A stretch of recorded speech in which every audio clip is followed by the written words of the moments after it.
Audio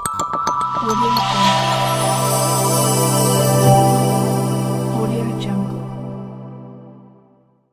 ವಿಶೇಷ ಚೇತನರ ವಾರ್ತೆಗೆ ಸ್ವಾಗತ. ಸ್ನೇಹಿತರೆ, ಈ ವಾರದ ವಿಶೇಷ ಚೇತನರ ಯಾವೆಲ್ಲ ಸುದ್ದಿಗಳು ನಿಮಗಾಗಿ ಕಾಯ್ತಾ ಇದ್ದಾವೆ ಅದನ್ನು ನಿಮಗೆ ತಿಳಿಸ್ತಾ ಹೋಗ್ತೀನಿ. ನಮ್ಮ ಚಾನಲ್ ಹೊಸದಾಗಿ ಭೇಟಿ ಕೊಟ್ಟಿರೋರು ಚಾನಲನ್ನು ಸಬ್ಸ್ಕ್ರೈಬ್ ಮಾಡಿಕೊಂಡು ಈ ವಿಡಿಯೋವನ್ನು ಲೈಕ್ ಮಾಡಿ ಮತ್ತು ನಿಮ್ಮ ಎಲ್ಲ ಸ್ನೇಹಿತರಿಗೆ ವಿಡಿಯೋ ಲಿಂಕನ್ನು ಶೇರ್ ಮಾಡಿ.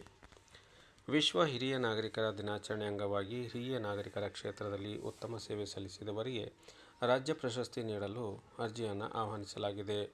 ಚಿತ್ರದುರ್ಗ ಜಿಲ್ಲೆಯಲ್ಲಿ ಹಿರಿಯ ನಾಗರಿಕರ ಕ್ಷೇತ್ರದಲ್ಲಿ ಉತ್ತಮ ಸೇವೆ ಸಲ್ಲಿಸಿದ 60 ವರ್ಷ ಮೇಲ್ಪಟ್ಟ ಹಿರಿಯ ನಾಗರಿಕರಿಗೆ ಈ ಪ್ರಶಸ್ತಿಯನ್ನು ನೀಡಲಾಗುವುದು. ಆಗಸ್ಟ್ 25 ಅರ್ಜಿ ಸಲ್ಲಿಸಲು ಕೊನೆಯ ದಿನಾಂಕವಾಗಿದೆ. ಜಿಲ್ಲಾ ಕಚೇರಿಯಿಂದ ಅರ್ಜಿಗಳನ್ನು ಪಡೆದು ಪೂರ್ಣ ವಿವರವನ್ನು ಕನ್ನಡದಲ್ಲೇ ಭರ್ತಿ ಮಾಡಬೇಕು.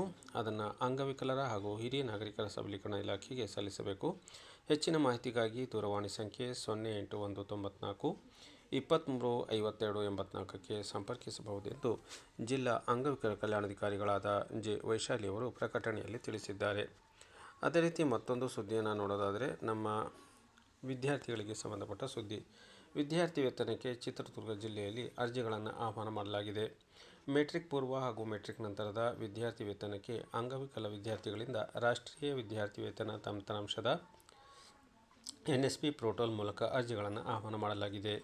ವಿದ್ಯಾರ್ಥಿಗಳು scholarship.gov.in ಮೂಲಕ ಅರ್ಜಿ ಸಲ್ಲಿಸಬಹುದಾಗಿದೆ. ಹೆಚ್ಚಿನ ಮಾಹಿತಿಗಾಗಿ ಜಿಲ್ಲಾ ಅಂಗವಿಕಲ ಕಲ್ಯಾಣಾಧಿಕಾರಿಗಳ ಕಚೇರಿ, ಅಂಗವಿಕಲರ ಹಾಗೂ ಹಿರಿಯ ನಾಗರಿಕರ ಸಬಲೀಕರಣ ಇಲಾಖೆ, ಜಿಲ್ಲಾ ಬಾಲಭವನ ಆವರಣ, ಒನಕೆ ಓಬವ್ವ ಕ್ರೀಡಾಂಗಣ ರಸ್ತೆ, ಚಿತ್ರದುರ್ಗ.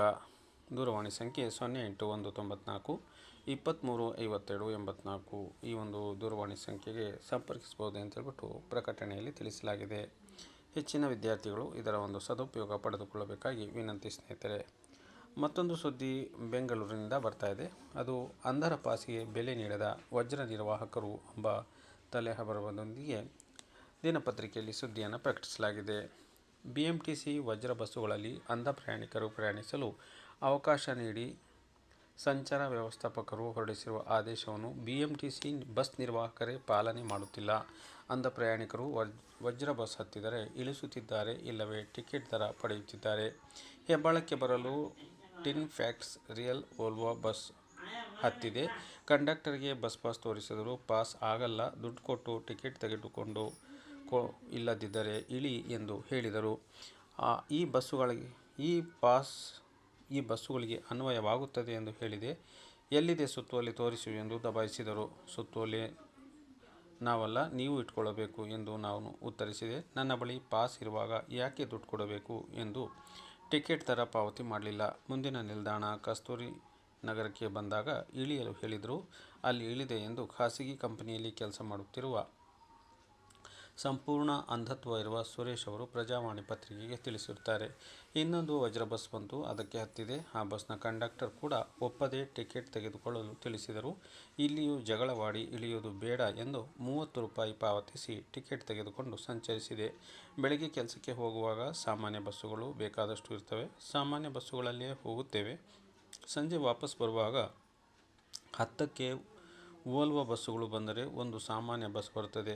ವೋಲ್ವೋ ಬಸ್ ಹತ್ತಿದಾಗಲೆಲ್ಲ ಹೀಗೆ ನಮಗೆ ಕಿರಿಕಿರಿ ಆಗುತ್ತಿದೆ ಎಂದು ಅವರು ಬೇಸರ ವ್ಯಕ್ತಪಡಿಸಿದ್ದಾರೆ. ಬಸ್ಸುಗಳಲ್ಲಿ ನಾವು ಹೋಗುವಾಗ ಈ ರೀತಿಯ ಘಟನೆಗಳು ನಡೆಯುತ್ತಲೇ ಇರ್ತವೆ. ವೋಲ್ವೋ ಬಸ್ಸುಗಳಲ್ಲಿ ನಾವೇ ಸುತ್ತೋಲೆ ಇಟ್ಕೊಂಡು ಕಂಡಕ್ಟರ್ಗೆ ತೋರಿಸಿದರೆ ಮಾತ್ರ ಅವರು ಒಪ್ಕೊಳ್ತಾರೆ. BMTCಯವರೇ ಚಾಲಕ ನಿರ್ವಾಹಕರಿಗೆ ಈ ಬಗ್ಗೆ ಮಾಹಿತಿ ನೀಡಬೇಕು. ಸಾಮಾನ್ಯ ಬಸ್ಸುಗಳಲ್ಲಿ ಇನ್ನೊಂದು ತರಹದ ಸಮಸ್ಯೆ. ಬಸ್ ಎಲ್ಲಿ ಹೋಗುತ್ತದೆ ಎಂದು ಕೇಳಿದರೆ ಹೇಳುವುದೇ ಇಲ್ಲ. ಯಾವ ಬಸ್ ಹೋಗುತ್ತದೆ ಎಂದರೂ ಚಾಲಕರು ಉತ್ತರಿಸುವುದಿಲ್ಲ. ಕೆಳಗೆ ಇರುವ ಪ್ರಯಾಣಿಕರಲ್ಲಿ ಕೇಳಬೇಕು. ಅವರು ತೋರಿಸಿದ ಬಸ್ ಹತ್ತಲು ಹೋದರೆ ಬಸ್ ಲೇಟ್ ಇದೆ ಎಂದು ಸುಳ್ಳು ಹೇಳುತ್ತಾರೆ. ಈ ರೀತಿ ಒಬ್ಬ ಅಂಧ ಪ್ರಯಾಣಿಕರಾದ ಸುರೇಶ್ ಅವರು ತಮ್ಮ ಗೋಳನ್ನು ಪತ್ರಿಕೆಯೊಂದಿಗೆ ಹಂಚಿಕೊಂಡಿದ್ದಾರೆ. ಸ್ನೇಹಿತರೆ, ಪೂರ್ಣ ಅಂಧತ್ವ ಹೊಂದಿರುವವರಿಗೆ BMTC ಸಾಮಾನ್ಯ ಬಸ್ಸುಗಳಲ್ಲದೆ ವೋಲ್ವೋ ಬಸ್ಸುಗಳಲ್ಲೂ ಸಂಚರಿಸಲು ಅವಕಾಶ ನೀಡಲಾಗಿದೆ. ಅವಕಾಶ ನಿರಾಕರಿಸುವ ಚಾಲಕರು, ನಿರ್ವಾಹಕರ ಮೇಲೆ ಕ್ರಮ ಕೈಗೊಳ್ಳಲಾಗುವುದು ಎಂದು GT ಪ್ರಭಾಕರ್ ರೆಡ್ಡಿ, BMTC ಮುಖ್ಯ ಸಂಚಾರ ವ್ಯವಸ್ಥಾಪಕರು ಪತ್ರಿಕೆಗೆ ತಿಳಿಸಿರುತ್ತಾರೆ. ಜುಲೈ 6ರಂದು ಮೈಸೂರು ಬ್ಯಾಂಕ್ನಿಂದ ಮೆಜೆಸ್ಟಿಕ್ BMTCನಲ್ಲಿ ಬಂದೆ. ಮೆಜೆಸ್ಟಿಕ್ನಲ್ಲಿ ಬಸ್ ಹತ್ತುವಾಗ ಪ್ರಯಾಣಿಕರು ಇಳಿಯುತ್ತಿದ್ದರು. ನಾನು ಇಳಿಯಬೇಕಿದ್ದರೆ ಬಸ್ ಮುಂದಕ್ಕೆ ಚಲಿಸಿತು. ಕೆಳಗೆ ಬಿದ್ದು ಬಿಟ್ಟೆ ಎಂದು ಗಾರ್ಮೆಂಟ್ಸ್ ಉದ್ಯೋಗಿ ವೀರಪ್ಪ ಇದೇ ಸಂದರ್ಭದಲ್ಲಿ ತಮ್ಮ ಗೋಳನ್ನು ತಿಳಿಸಿರುತ್ತಾರೆ. ಕಣ್ಣು ಕಾಣದ ನಮ್ಮಂತರು ಇಳಿಯುವಾಗ ಕಾಯುವ ತಾಳ್ಮೆ ಚಾಲಕರಿಗೂ ನಿರ್ವಾಹಕರಿಗೂ ಇರುವುದಿಲ್ಲ. ಅವತ್ತು ನನ್ನದೇ ತಪ್ಪು ಎಂಬಂತೆ ಮಾತನಾಡಿದರು. ನಾನು ಅಲ್ಲಿಂದಲೇ ಸಹಾಯವಾಣಿಗೆ ಕರೆ ಮಾಡಿದ ಮೇಲೆ ಕ್ಷಮೆ ಯಾಚಿಸಿದರು. ಅಲ್ಲದೆ ಸಹಾಯವಾಣಿಯವರು ಜೊತೆಗೆ ನನ್ನ ಮೊಬೈಲ್ನಲ್ಲಿ ನಿರ್ವಾಹಕರು ಮಾತನಾಡಿದರು. ಏಟು ಏನೂ ಬಿದ್ದಿಲ್ಲ ಎಂದು ತಿಳಿಸಿದರು. ನನಗೆ ಕಾಲಿಗೆ ಪೆಟ್ಟಾಗಿ 4-5 ದಿನ ತುಂಬ ನೋವಿತ್ತು ಎಂದು ಅವರು ತಿಳಿಸಿರುತ್ತಾರೆ. ಏನೇ ಆಗಲಿ ಸ್ನೇಹಿತರೆ, ಇಂತಹ ಸಂದರ್ಭಗಳಲ್ಲಿ ನಮ್ಮ BMTC ಸಿಬ್ಬಂದಿ ನಮ್ಮ ವಿಶೇಷ ಚೇತನರಿಗೆ ಅನ್ಯಾಯವಾಗದಂತೆ ನೋಡಿಕೊಳ್ಳುವುದು ಅವರ ಕರ್ತವ್ಯವಾಗಿರುತ್ತದೆ. ದಯಮಾಡಿ ಈಗಲಾದರೂ BMTC ಸಿಬ್ಬಂದಿ ವಿಶೇಷ ಚೇತನರಿಗಿರುವ ಸೌಲಭ್ಯಗಳ ಬಗ್ಗೆ ತಾವು ಪೂರ್ಣ ಓದಿಕೊಂಡು ಅರ್ಥ ಮಾಡಿಕೊಂಡು ಬರುವಂಥ ಸುತ್ತೋಲೆಗಳನ್ನು ಇಲಾಖಾ ನಿರ್ವಾಹಕರಿಂದ ತೆಗೆದುಕೊಂಡು ಅವರು ನಮ್ಮ ವಿಶೇಷ ಚೇತನರಿಗೆ ಸಹಾಯ ಮಾಡುತ್ತಾರೆ ಎಂಬ ಸದುದ್ದೇಶದಿಂದ ಈ ವಿಡಿಯೋವನ್ನು ಮಾಡ್ತಾಯಿದ್ದೀನಿ. ಈ ವಿಡಿಯೋ ಬಗ್ಗೆ ತಮ್ಮ ಅನಿಸಿಕೆ ಅಭಿಪ್ರಾಯಗಳನ್ನು ತಪ್ಪದೇ ಕಾಮೆಂಟ್ ಬಾಕ್ಸಲ್ಲಿ ಬರೆದು ಹಾಕಿ.